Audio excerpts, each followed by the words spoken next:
My favourite year of the new season of Doctor Who has to be Season 4. The pairing of David Tennant and Catherine Tate was possibly one of the all-time greatest TARDIS teams. They had an incredible chemistry, and their season features some of the very best episodes. So I was delighted to hear that they would be coming back for 3 special episodes. And with the original creative team of Russell T Davies, Julie Gardner and Phil Collington all back in charge behind the scenes. Can it possibly be as good as before? Well, maybe not quite, but it's got to a really good start. The opening is a bit clunky, as we get a recap of Donna's story. I guess it's been 15 years since it first aired, so a lot of viewers might be unfamiliar with it, but they could have maybe worked it in a bit more organically. But there may not have been enough time, as the Doctor runs into Donna immediately after landing. This has not been explained so far, but I'm guessing it was part of the plan of the Toymaker, or whoever it was who turned the Doctor back into his previous self. The majority of this story is a loose adaptation of the comic The Star Beast, which I recently reviewed as part of the collected edition.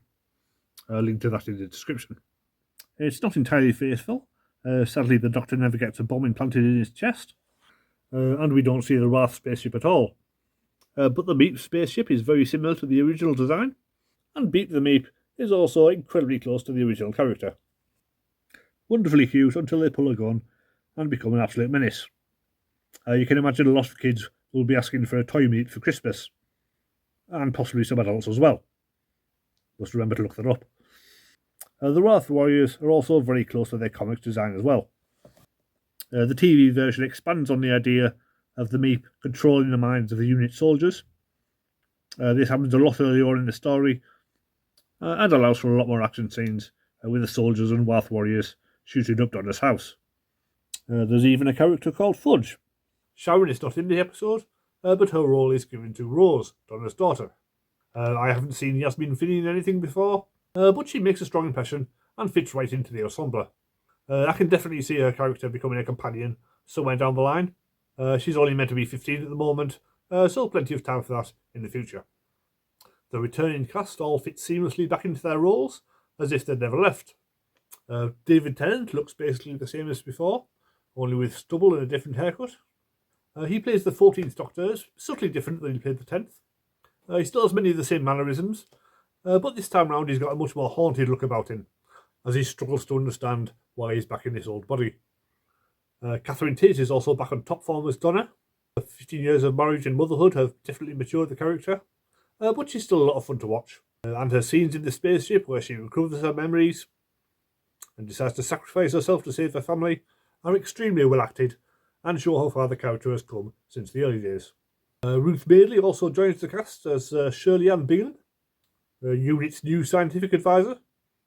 There's no mention of Osgood, the previous scientific advisor. Sadly, Ingrid Oliver hasn't been on the show in many years. It would have been nice to know what happened to her. There are rumours of a Unit spin-off on the way, so presumably Ruth Madeley will be a big part of that, perhaps with some of the other featured soldiers as well. Her wheelchair packed with gadgets feels a bit gimmicky, but I guess kids would love it. There are certainly a lot of diverse characters in the episode. Russell T Davies was criticised in the original run for having gay characters and black companions, and for his return he seems to have absolutely doubled down in that respect, with one character in a wheelchair, a trans teenager, and a soldier with a turban. It does feel he may have done this intentionally, just to annoy the Daily Mail readers and GB News viewers who complain about that sort of thing. For the record, I'm all for it. Reflecting the diversity in today's society is definitely a good thing. Though I wasn't quite sure about the whole binary versus non-binary scene.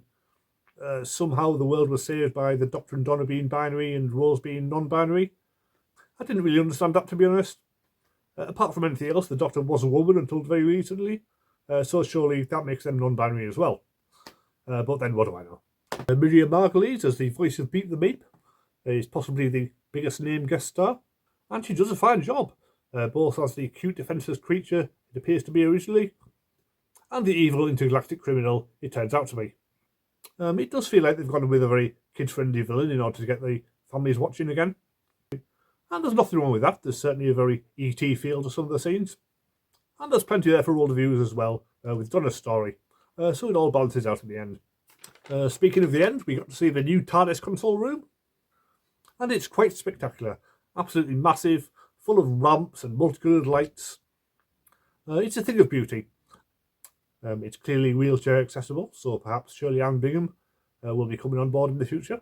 Murray Gold is also back doing the music, so all the experimental noises we got in the last few years are done away with, and it's back to the traditional orchestral score. It is good to hear some of the old familiar themes playing behind the old familiar characters, so it does fit, but you hope it does get a bit more innovative once the new cast come on board. The new theme also works well, although all the panting during the end credits is a bit off-putting. Overall, it's a strong start to this mini-series, with the leads effortlessly returning to their roles, plenty of big action scenes, fun story for the kids, and an emotional story for the adults.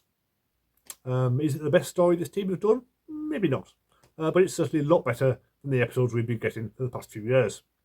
And I'm definitely looking forward to the next 2 episodes, whatever they may bring. Thanks for watching.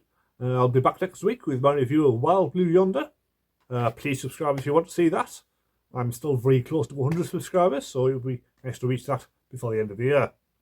Anyway, see you next time.